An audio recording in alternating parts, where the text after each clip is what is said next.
Hello and welcome back to Vancouver Actors Podcast. I'm your co-host, Michael Coleman. And I'm your other co-host, Sidney Quesnelle. Today, we are brought to you once again by weaudition.com. So in the world of self-tapes, when you're in the middle of a global pandemic, often we find different struggles in terms of finding our best ways to put our best foot forward in terms of self-taping. If you go to weaudition.com, they can assist you with this. They can provide you with professional readers to work with you and make sure you're always putting your best foot forward. The promotional code, if you're listening on this podcast, is Vancouver Actors, and that's at weaudition.com. So big shout out to those guys. And we know a lot of people have been using that with a lot of success via this podcast. That's pretty cool. Also, if you're looking to generate another revenue stream, they're always looking for professional readers. So if you're a professional actor, feel free to reach out to weaudition.com and let them know that you might be available to be on their roster of readers for other people looking to do self-tapes via them. So yeah, and remember that they do reader spotlights and actor spotlights on social media, so it's another way to start getting interest in yourself and so on and so forth. Yeah, so thank you. Today we're going to talk about, today's podcast is going to focus a little bit differently. We're going to talk to the parents on this one. So this is parents who are looking to get their kids into professional film and television. Vancouver is one of the largest markets in the world. We do a lot of different really big shows, video games, animated series. There's a lot of work. So we're seeing more and more kids are getting into this at an earlier age and at a more serious level. Yeah, and it's even just not even Vancouver. Like when I was a kid, we were always told if you want to be an actor, do community plays, and then go take drama in high school and focus on acting at high school. And then when you're older, you go into it. Now even my hometown of 10,000 people has an acting film studio for people to take classes in. So it's something huge. So I remember, I'm a parent myself, and I was a child who has parents. That got weird. Yeah.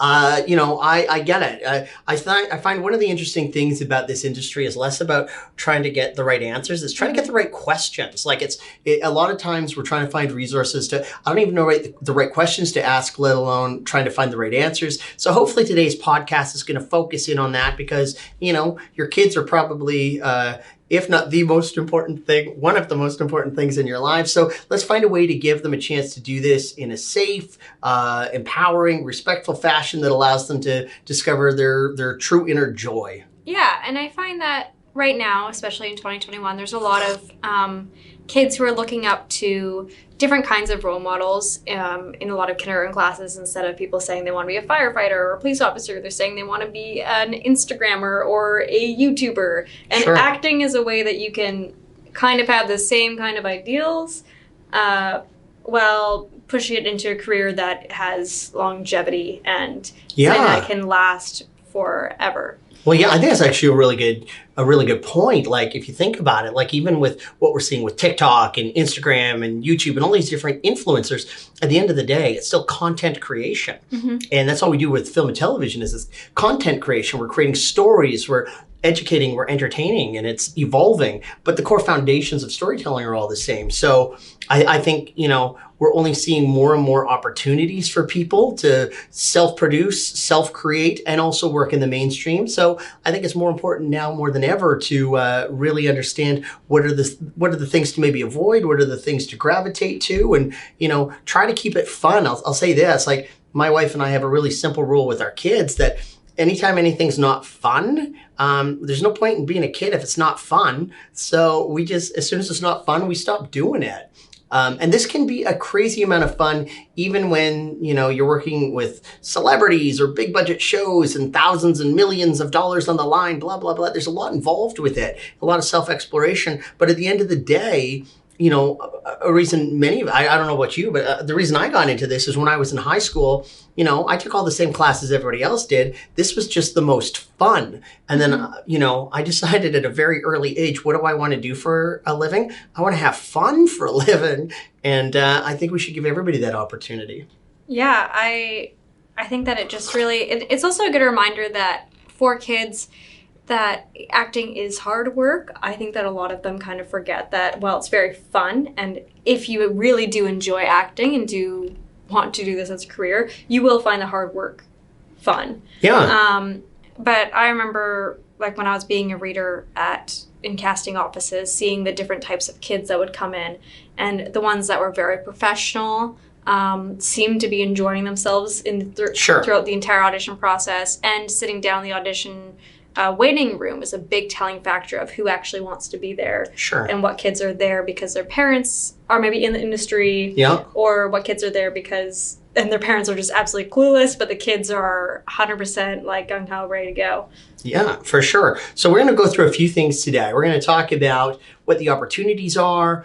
We'll talk a little bit of the casting process. We'll talk a little bit about agents, or in other words, representation. And then we'll just talk about keeping it fun. So we'll try to compartmentalize our conversation into those 4 areas. I think the number one thing we should probably start with is agents and representation, because if you're going to get your kid involved in this at the professional level, we can't do it without agents. Not that we'd want to. They're an invaluable part of our team. They're a trusted, respected member of our profession. So we got to find somebody that's going to work with you, have aligned goals with you. Especially as a child, this person could be. I know people that have had their agents, and they're only, like, one of my friends, she's only 23, I believe. And her agent's been the same agent since she was 6 years old. Sure. And that's, these are often very long. Yeah, that's a long. That's a 17-year relationship. Yeah. I mean, that's a long time. So that's quite a common thing. So we're going to talk a little bit about how do you find the right agent for you, and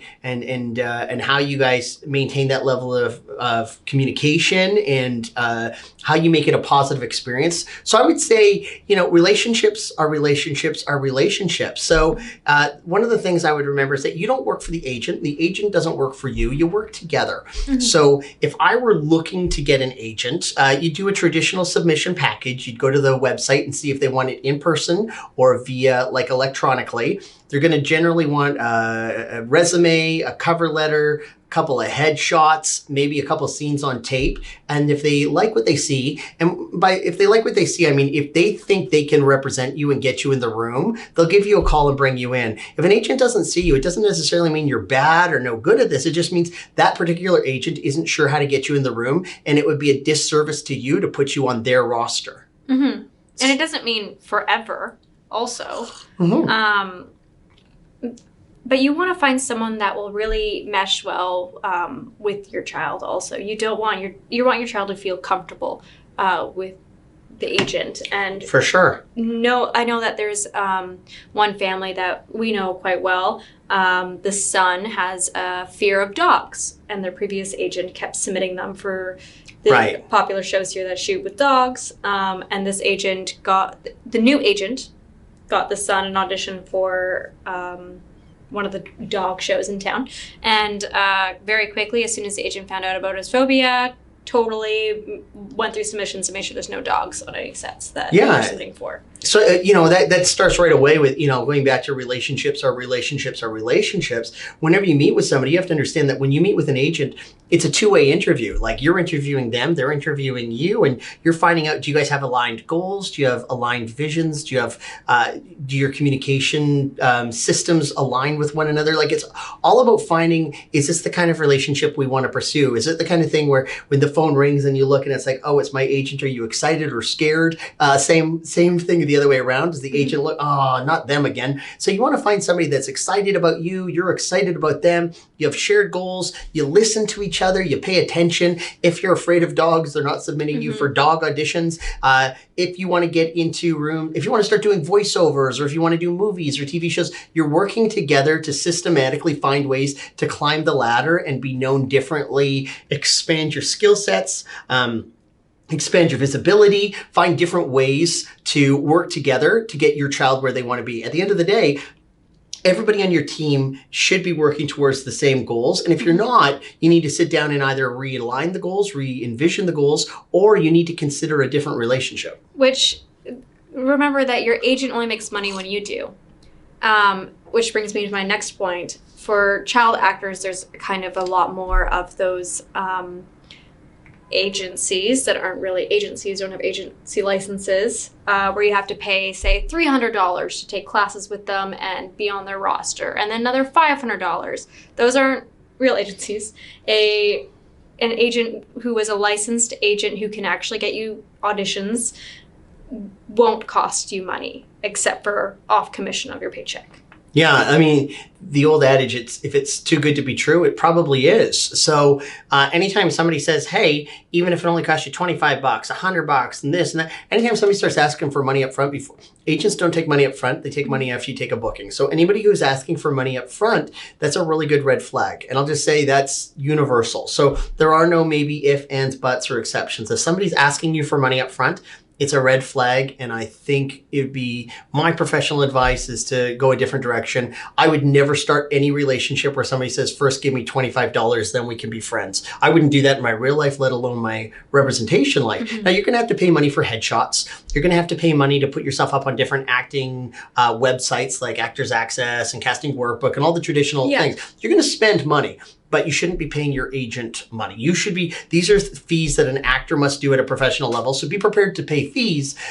Just make sure you're paying them to the right places. Yeah. So like if they say, go and get headshots with, say, here's a list of multiple headshot photographers that do very well with children. That's different than saying you have to shoot with this one photographer and pay me money to have this photographer shoot for you. That's completely different. I know there are some model agencies that have now been shut down that were in Vancouver that were doing that. So just be aware of those little red flags. And if they feel like, trust your gut. I'd also avoid like the talent scout type things. You know, there will be times where agents are looking to expand their roster and they're looking for submissions. So that's very different. But if anybody's touting like, you know, I'd say anytime you see like this child megastar, like Miley Cyrus trained with us, or some sort of megastar thing, and it's free to come down, and if they like you, we'll fly to LA. Anything that's in a hotel ballroom, probably don't do it. Probably don't do it. It's probably a pretty good red flag, unless you're a prince who was cursed, and then you're dancing with a beautiful lady in yellow, or vice versa. Then ballrooms are great. Yeah, a lot of these have like, if you want to be on Disney, go to this thing. Disney does open calls. I will say this. Disney and Nickelodeon do open calls, but it'll always be on their Disney.com or Nickelodeon.com/auditions website. If it's any other website, it's not legitimate. It's not real. And I've worked for Disney. I've worked for a lot of these companies, and I just do it through my regular channels. So when these shows are looking for actors, they're traditionally going through the proper channels, which is there's established talent agencies that have full rosters. And more often than not, that's where we're finding most of the actors for the shows. Every once in a while, there's a diamond in the rough. But every once in a while, somebody becomes a millionaire by playing the lottery. It's not a business plan. It happens occasionally. It's not a business plan. So same thing here. When you're looking for an agent, find somebody, do some research. I'll say in Vancouver, we're really lucky. We have a lot of really, really great people with a lot of really great perspective, understanding of the local industry, humanity, kindness, and they're wanting to work side by side with you and be a part of your team. And again, they do it for free until you book something, and then they only take 15%. So I do think that it's something to note that we're really fortunate in this city that acting is still a magical industry for us, and we still have we don't have as many jaded people as other parts of the world where it can get a little bit, it'd be a little bit different of an experience. So keep that in mind, that there are lots of great people that want to help you and your child fulfill their goals, fulfill their destinies. Just do it the smart way and do it with your eyes wide open. And I think that the next topic I kind of want to bring up is if your child wants to be an actor, having outside resources than just community theater or classes in school is helpful. So places that have part-time classes, there's tons in Vancouver. We have part-time classes for kids here. Yeah, so we're at storyinstitute.ca. We do kids classes here. Sidney teaches them, so we focus on audition, improv, all those sorts of things. Lots of great schools, though. You know, we'll give a big shout out to Julian LeBlanc, who has LeBlanc School of Acting. Michael Bean, Biz Studios. Like, there's lots of great acting schools out there that have kids programs. So, really good schools with really good people. Don't be afraid to shop around, find out who's good for you and your kid. And that being said, like with children as well, children actors, like child actors, they need to also have life experience. So maybe don't have acting classes 7 days a week so they burn out. That have some dance classes, let them do soccer for a season, but still remind them that if they want to be an actor, they have to act like a professional at the same time and still put that much effort towards acting. Does that make sense? Yeah, I think it's really well said. I think one of the things we should consider is that, like as a parent again, and I'm sure not unlike every parent out there, we just expect to put our kids in stuff. So whether it's, like some sort of scouts, or whether it's like dance or music or sports, our kids take a lot of things and it costs a lot of money. Everybody's a parent can understand. It costs so much money to have kids. Nobody has any idea. Kids are expensive. What were we thinking? They are a ridiculous expense. They are so expensive. Sure, you love them. Well, you know what? Most days. So that being said, what's interesting about acting, if your kid wants to pursue it at an amateur level, there's lots of opportunities out there to do community theater and all these different really cool fun camps and all these fun things. But if you want, there is a unique difference in the world of, in the film industry, that your kids can do it at a professional level at an early age. I have lots of friends that are like 8 to 12 years old, and they are professional actors who make more money than I do on bigger shows that I've ever worked on. Like I WandaVision, I know one of the little boys on WandaVision. Great kid, worked with him once before. His parents are two of the coolest people in the world. We have so many kids out of Vancouver. Like, we're getting such a great reputation for different kid actors having a really different level. So that's an opportunity, and it's what we're being known for. And the difference between this and putting your kid in soccer or ballet or painting or whatever is your kid can make money at it. This is something where I know professional 9-year-old actors. I don't know any professional 9-year-old soccer players. There's also lots of shows shooting here that are like Babysitter's Club, where everyone on that set is around the same age group.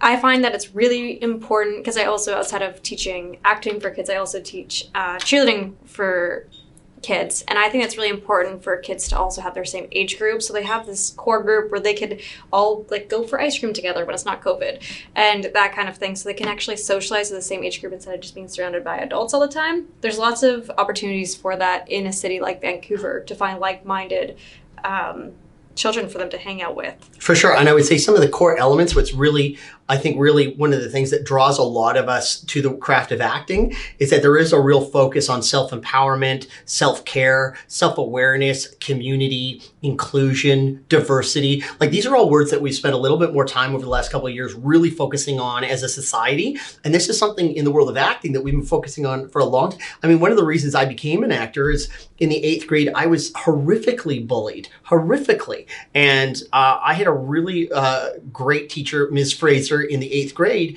who I don't even know why I took the class, to be honest with you, but I really found a level of self-awareness, self-empowerment, and community that made me learn to love me differently, unapologetically. And I'll go all the way back to my 8th grade teacher. When I was in the 12th grade, this is a long time ago, this is 1991, this is like pre-internet, but in the 12th grade, I had a drama teacher, Mr. Robert Jacques. He was a feminist, a man, in 1991. That was rare. But I had this great gift to spend 9 months with a person who taught me a different level of respect, humanity, inclusion, and it was like, oh my gosh, like it was a game changer. So there's different things that we do in acting that through self-exploration that I think are really cool. And I think that if you want to be an actor, you'll know, because I remember my very first day of, it was also 8th grade, I finally found where the drama room was, and I saw a poster, and I saw they were having improv tryouts. And that was my very first day, was the tryouts. I didn't get to go to any of the practices or anything like that. And then I just remember walking up the stairs into the drama room, and I was like, oh yeah, this is where I want to be. Like, it was immediate, saw the black floor, the everything, and I was like, yeah, this is it.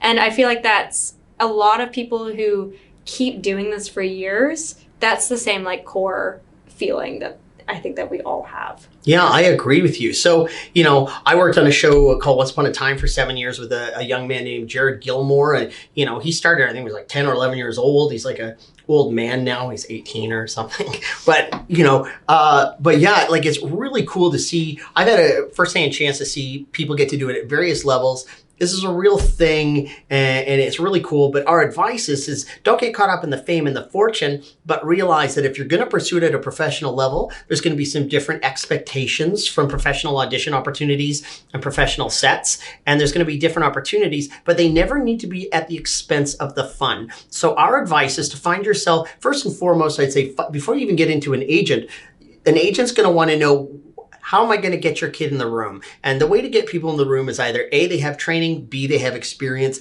If you don't have experience, you got to go with training. In reality, you should really always be trying to get both. The actor, regardless of the age, who understands to always be increasing their education and their training at the same time, or their experience at the same time, those are the actors that generally find they get more work. So I would say, find yourself a situation where your kid feels like they're growing, where they feel like they're being self-empowered, where they're finding a place of community, where they're finding all we really do as actors is we recreate real life on demand. We behave truthfully under imaginary circumstances. We don't act, we don't pretend. Arguably we make believe, but we make believe in the sense that we create lies and then we believe them with all of our heart. Yeah, I find that because I teach a variety of age groups for children here, and for my younger kids, like 10 and under, I find that mostly it's just guided play and kind of teaching them how to get more into their play that they do. Yeah. And then whereas as soon as they hit like 10 and older, I start treating them a little bit more like professionals and as if they were working actors, because some of the students are in our classes. That's exactly it. Yeah, and they're getting auditions for some of the biggest shows and films in the world. So when you do that, understand that you're making a commitment to work at a higher level when you want to work that way. And I think a lot of us do. I think it's a lot of excitement. You get a chance to work with people you either grew up watching or, we have a lot of Hallmark stuff that we do here, or Netflix or CW. Like a lot of the popular shows, we get chances Disney to Plus work on. is shooting so much here. Disney Plus, yeah. I actually just watched Flora and Ulysses. If you get a chance, that was shot here. What an amazing family film. If you don't watch that, it's your way of saying I don't love my family. It's such a great film. It's so great. How's that for Disney Plus? No, it's so good. Like if you don't watch it, if you rob your family of the experience to watch that, sit down together and watch Flora and Ulysses. What a gift. It's a gift. I lost where I was going to say, but I'm going to transition this. All right, you transition combo. this. All right. Talking about loving your family. I know that a lot of parents have some concerns because they hear horror stories of what it's like for kids on set. But just know that there's a lot of safety things around kids on set. They will be going to school. You have school on set. You have teachers that are for hire. They need to have education degrees, just like every other teacher in other school districts that come and teach in a trailer. And I've met some teachers. Rachel, if you're listening, you're one of the best on-set teachers in the entire planet. There's so many great on-set teachers, and they have to have limited hours, and you always have the power of no. You're never going to be put in situations where if you feel uncomfortable, you can always say no. You can always call your agent. You can always call your acting coach. It's now more than ever, we're creating safer, more inclusive, more diverse sets. And I think everybody's happier for it. We're all working towards the same goals. And I think that's really exciting. So the key, however, is to make sure that you're going in with your eyes open and know what you're looking and what you're looking for and why you're looking for it. So just understand that if you're going to perform at the highest level, in other words, professional film and television, you need to have the same level of audition breakdown, the same level of emotional authenticity, the same level of preparation that a professional actor would have. Yeah, we actually teach exactly the same breakdown that Michael came up with, the Great Opera, which I think that is talked about in the very first episode of this podcast. So if you just came to us for this episode, go back and listen to a little more of the Great Opera. Yeah, so that's how we break down auditions for the adult classes and the kids classes. Yeah, I use exactly the same worksheet. We go through it, and after the first couple of classes, these kids are killer at just like sitting down and doing it themselves and then just asking for questions when they need help. Yeah. And it comes out with some really layered, beautiful work as well. So there's lots of opportunities to get informed, ask your questions. Most of the local acting coaches in town are also working actors. So we always spend time with our parents. And I know, again, I'll give another shout out to Julianne LeBlanc over at LeBlanc School of Acting and Mike Bean over at Biz Studios. Like there's a lot of different youth acting coaches, and Athena Russell. Athena, I'm not going to leave you out. There's a lot of great acting coaches out there that are also professional actors themselves. So as parents, feel free to ask the questions. We all want everybody to win. We all want everybody to succeed. And the stronger and more diversified we get as a community, the more work we create for all of us. So don't be afraid to get in a situation where you write down all your questions, email your acting coach, or talk to them in person. And if you do that, then it saves your conversations with your agent going back to that. So as opposed to always asking your agent for information, you're now potentially having a relationship with your agent where you're just giving them tools, and you're using your acting coach as a means to get information or the tools that you're now transitioning and giving to your agent. Yeah, and I would say even once you start going to auditions, I saw this happen a lot, again, because we had a lot of kids audition for this one project I was helping read for. The parents were all friends. So get to know the other parents in the audition room who's sitting there, because you're probably going to see them on every audition if your kid's auditioning for the same stuff every single time. Sure. So get to know the community a little bit and talk with them to find out what classes they're taking and what opportunities their kids are going into. 100%. So now on that note, I'm going to say there's a lot of armchair experts, both those of us in the industry, myself included, and those not in the industry. There's a lot of people who think they know a lot of stuff about a lot of stuff, but this is a subjective art form. Now, this is a subjective art form, but there are some tangible things that are universal truths. So I'm going to jump into the casting process really quickly here and just say the only 4 things that are definitive in the casting process for every casting director is you need to be professional, be prepared, be respectful, and be capable of direction. Everything outside of that is dependent on each casting director. So should I hold my sides? I don't know. Do you want to? Do you not want to? What happens if I miss a line? I don't know. What clothes should I wear? The sides thing is such a funny argument now because I know that for years it was back and forth on if you should or should not, and now we're all on self-tapes, so we can't anyways. Well, now we can't, yeah. So, there's a lot of different rules about what should I wear, what should I not wear, what props can I use, what can't I use. I think I've said this before in previous podcasts. I'll say it again. The best part of your audition should always be your acting. So if the best part of your audition was your outfit or your prop or your whatever, your audition probably wasn't strong enough. Your audition needs to be your acting, your ability to serve the story, because that's the only job any actor has, whether you're a child or an adult or whatever, whether you're a dog, you got one job, serve the story. If you're not doing that, then you're not really fulfilling the professional actor's obligation. So that's the casting process is going to have lots of different things. Right now, we live in a world in self-tapes.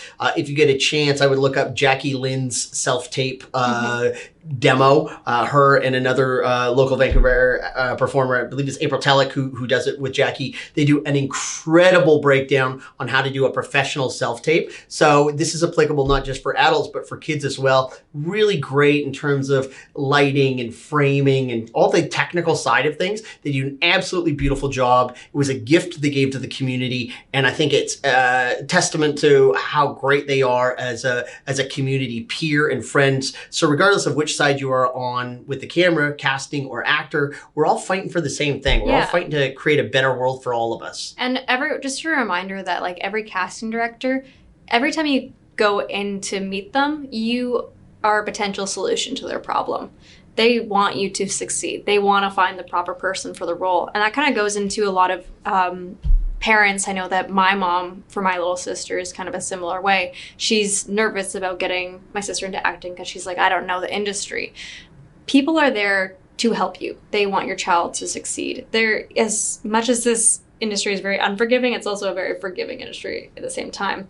Yeah, I'd say it's hugely forgiving. And, everybody always loves when somebody, it's their first day on set. Every time there's an actor and it's their first day on set, you'll find everybody in the casting crew will move mountains to make it a beautiful experience. I've seen it over the course of 30 years of acting. I've never seen it any other way. I've never seen so much love and compassion and humanity as when we find out somebody's new on set and it's their first day, and everybody wants to make sure it is the most beautiful memory they ever have. And that's a really cool thing about our people. I was on Sabrina, The Chilling Adventures of Sabrina, and it was this one guy's first day on set, and he actually didn't have any lines on his first day. He just had like looking over her shoulder really dramatically, at least in the first scene that he was in. And even though the leads were not in that scene, they all came out and they like were behind the camera, like cheering him on. And I thought that was one of the sweetest things I've ever seen.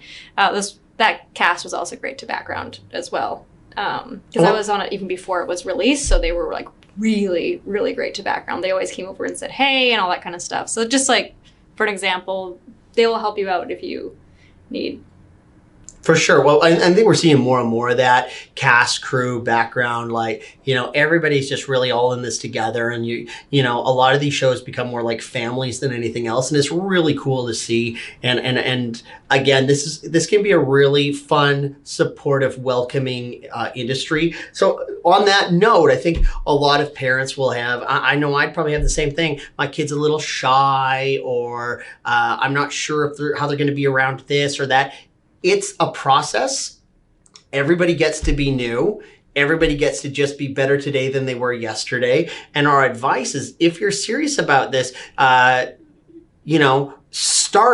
start building levels of comfort in places of discomfort. Start building places in trust where you have uncertainty, and start creating opportunities to learn the craft and learn how to serve the story. Well, I've seen so many kids that start out so shy and so scared, and within 3 or 4 weeks, they're almost different people. And they're not different people. They've just done so much self-awareness and so much self-assessment and self-empowerment in a like-minded environment, and have a better understanding of how we function as a society. They just have a better comprehension and a greater confidence in recreating it for the camera. And that's a really cool gift to give your kids. Like neither of my children, I have 2 daughters, neither are in the industry, but both of them know all of my acting exercises, like tip to tail. We have we do a lot of breathing in acting, and breathing helps us get grounded and be connected to our emotions. So even though my kids aren't actors, although they've acted in a few things,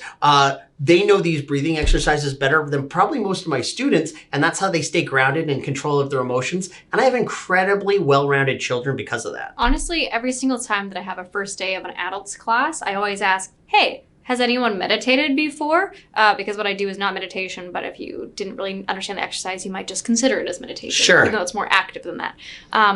And every time I ask a kids class, they're all like, yep, I meditate. And I'm like, all right, great. So you know how to just focus on your brain and breathing. Yeah, it's really cool. So I'd say this is, a lot of us, anybody who was born in the 70s or 80s and you're a parent now and you're listening to this, you might think, well, is it really an industry? It's kind of like, what's the backup plan and all these other, you know what? Sure, that would have flown in the 80s or even the early 90s when we weren't established. We're nearly $4 billion a year as an industry here in Vancouver alone. This is real, and there are lots of opportunities. And I'm not saying you should do it purely for money, but you should do it for money if you're good enough. And speaking of money, our union is great for minors right now. I just did a little bit of research on it, and ACTRA, once you make more than $5,000, which if your child is on a show for 2 weeks, they're definitely making more than that. Yeah. And 25% of that goes into a minors trust fund, so they're already saving for their future once they have their first day on set. That's brilliant. So, we see kids do it all the time, and, especially kids that start really young and they get a chance, and, sometimes the parents give them some of the money and they put the other side in a bank account. This is one of the recreational things, or one of the, I don't want to say hobby because it sort of downplays the professional aspect of it, but this is one of the things your children can do to not only have fun, not only have self-empowerment, not only have different self-awareness, not just be a part of a more inclusive and diverse community, but they can also simultaneously be creating small amounts of revenue that they can put aside in savings. And when they're 18, maybe they've got $20,000, $30,000, $40,000 that they can put towards their education or towards a down payment on an apartment or something. Like, this is the kind of thing that's a little different than some of the other disciplines. I wouldn't put my kids in it purely for money. As a matter of fact, I own an acting school and my kids aren't in it because this isn't where their heart speaks. My kids like ballet. So my kids take ballet right now. And I think I'm of the mind of parents of what excites and energizes your child, they should get to pursue that. And I say ballet, my kids are in like 100,000 different things right now, and they've done acting and they'll probably come back. But if this is one of the things your kids want to do, and if you want to do it at a professional level, it's important to remember a few things. Number one, you really need training. This is a learned skill. This is never about being the most outgoing or having the right look or being really funny or anything like that. It's a learned skill. Because every parent thinks their kid is the cutest. There's only one cute kid in the world, and every parent has one. So everybody's got that. So if you want your kid to do this, you need to understand it's a learned skill that anybody can do. Anybody can learn it, but you have to learn it. There's a math and a science behind it. There's technical techniques, there's organic techniques, there's learning how to access all your emotions, understanding how the human brain works and how we function in society, and how common sense isn't always commonplace, and how to understand motivations and goals and obstacles. All of these things, regardless of your age, are the same. Number two, you need to remember that you can't do it without an agent. You need professional representation if you're going to work professionally. They negotiate your contracts, they get you the interviews or the auditions, and you want to make sure that you have somebody that you can have do those two things and also be a trusted advisor and guide as you gear yourselves towards the kind of roles you want to work on. And I guess lastly, the one I want to throw in is just keep it fun. There are so many ways. This is a fun thing. As actors, we get to be superheroes. We get to be anything we want in the whole world. We can be scientists one week, a lawyer the next week. We can be an alien this week. We can be a little monster the next. There's so many different things. While we say that this could be like have a career with longevity and be a lifetime thing, it also doesn't have to be. Doesn't have to be. You can quit at any time. You can retire at any time. You can come back to it later when you've actually had a break from it. It's not like gymnastics where if you are training for the Olympics, you can only do it by the time you're 18 and you have to train your entire life to do that. And then if you retire, you won't be able to get it back. Acting, you can get it back. You can go back into it. You can take a break for a year. 100%. So normally we give out our producer's email for any questions you might have, but I'm going to give you my personal email right now. And it's just michaelcoleman@storyinstitute.ca. If you have any questions with regards to what kind of questions should I ask when meeting with an agent? What kind of things should I be looking for in terms of training for my child? Like what kind of schools are out there? We'll give you all of them. We have no problem doing that. We own a school here, but we're also really thrilled with the other schools that exist in this city. There's a lot of really cool people all working towards the same vision and the same goal of just diversifying and strengthening our talent pool. So again, it's Michael Coleman at storyinstitute.ca. If you want to reach out, we're thrilled to answer any questions you have about acting, agents, the casting process, things to avoid, whatever you'd like. We always have time. We've made it one of our mission statements that we're always available to be a part of the change we wish to see in the world. So if this is something you want, I'll make time. I know Sidney will make time. Please feel free to reach out to us. Yeah. Just to kind of sum it up, I guess, trust your gut. Yeah. If it's too good to be true. Probably is. And just, if your kid's having fun, let them have fun. Yeah. And it's all fun. Even like the moments where the kids are scared, the moments like on the show, like if a kid has to pretend to be scared, or if a kid has to play a scene where they're all sorts of different things. We always understand that we're working with children, and we want to come at it from a place of play, a place of fun, a place of respect, a place of trust. So just know that there are a lot of people in play, from your agent to your acting coach, to the director, to the first AD, to everybody else on set that's there to make sure your kid also has a good time. We do it for the adults as well, not nearly as enough compared to what we do for the kids. But if this is something you want to do at the professional level, you need to take it seriously and treat it like a professional thing. And if you want to have fun, it doesn't have to be one or the other. It can be both. Totally. And it should be both. It should be both. It's never been a choice of, do I want to have fun for a living or do I want to make money for a living? That was the lie that we've been told. The answer was always both. And it's the same thing for kids that want to get into acting. Do you want to do it for money or do you want to do it for fun? That's a lie. You can actually do both, and you should do both. And in fact, most of the kids that I know, and I know a lot of kids, like on the Mighty Ducks, on WandaVision. I'm going through all the different kids that are on these different shows. Jacob Tremblay's in like everything that's ever been made. I've had the privilege of meeting or training or working with a lot of these kids, and just great human beings, having loads of fun, working on big sets, but also really fortunate to have really grounded parents that approached it the right way, in the sense of, this is something we're going to do as long as it's fun. This is something we're going to do as long as it's emotionally and physically and mentally safe. And we're going to put ourselves in a position where we're surrounded by good people to make sure that this is a positive experience for us. Yeah, just don't get wrapped up in it all. It's easy to get wrapped up in this industry, but just sure is. Stay with your family values and know what you and your family stand for. And on family values, it was Flora and Ulysses. Like, if you love your family, watch the movie.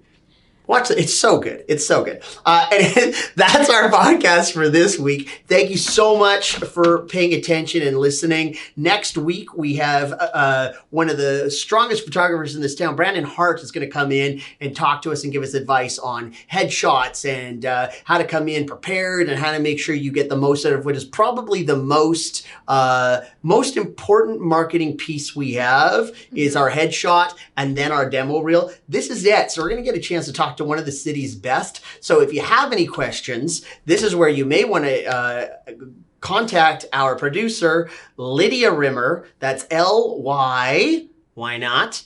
LYDIARIMMER at storyinstitute.ca. Please submit your questions about what do we look for in a headshot? What kind of clothes should we wear? How do we prepare? What do we look for in a photographer? All these things, and we'll talk to Brandon about it and make sure that he answers all of your hot burning questions next week. And one more time, use our code Vancouver Actors on weaudition.com. Yeah, and make sure, let's book some stuff, guys. There's so much stuff out there right now. Let's work smart, let's work together, and let's create something fun. Bye. Bye.